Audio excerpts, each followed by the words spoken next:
They called me a failure and cut me out of the will to favor my successful sister. I waited 10 years. Then bought the house and business my sister drove into bankruptcy. My crime? I wanted to be a custom carpenter working with my hands. I didn't want to be a business visionary with an expensive MBA like my sister, Sarah. To my parents, Sarah was the genius. She spoke in buzzwords like synergy and scalability, while I just spoke about hard work. When my father passed away, the reading of the will was a final slap in the face.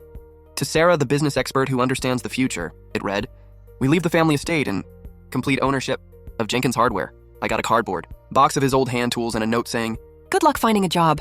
Sarah smirked across the table, smoothing her blazer. "Don't worry, little brother," she said. "I'll let you know if we need a janitor." I plan to disrupt the local market. For a decade, I stayed quiet. I started my own small renovation company.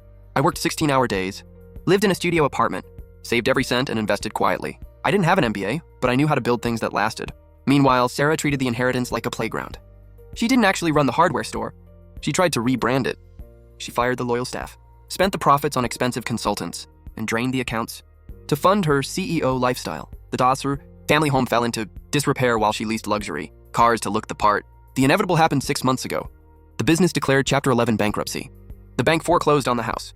The golden child had taken a profitable 3-generation legacy and destroyed it with bad business decisions in less than 10 years. Yesterday was the bank's liquidation auction. Sarah was there in the back row, crying, hoping some investor would save her from humiliation. I walked in. I wasn't wearing a suit, just my work boots and a clean flannel shirt. When the bidding started for the combined assets, the business location and the deed to the house, Sarah didn't even recognize the LLC, bidding against her creditors. The gavel fell. Sold to Apex Renovations for pennies on the dollar. Sarah looked up, confused, as I walked to the front and handed the auctioneer a certified cashier's check. "That's me," I said, turning to her. Her jaw dropped. But you're the failure. You don't know anything about business." I just smiled, holding up the keys to my new house and my new business. "The bank seems to think my money is good enough," I said. "You have 24 hours to get your things out of my house?" "Sarah, I have a legacy to rebuild.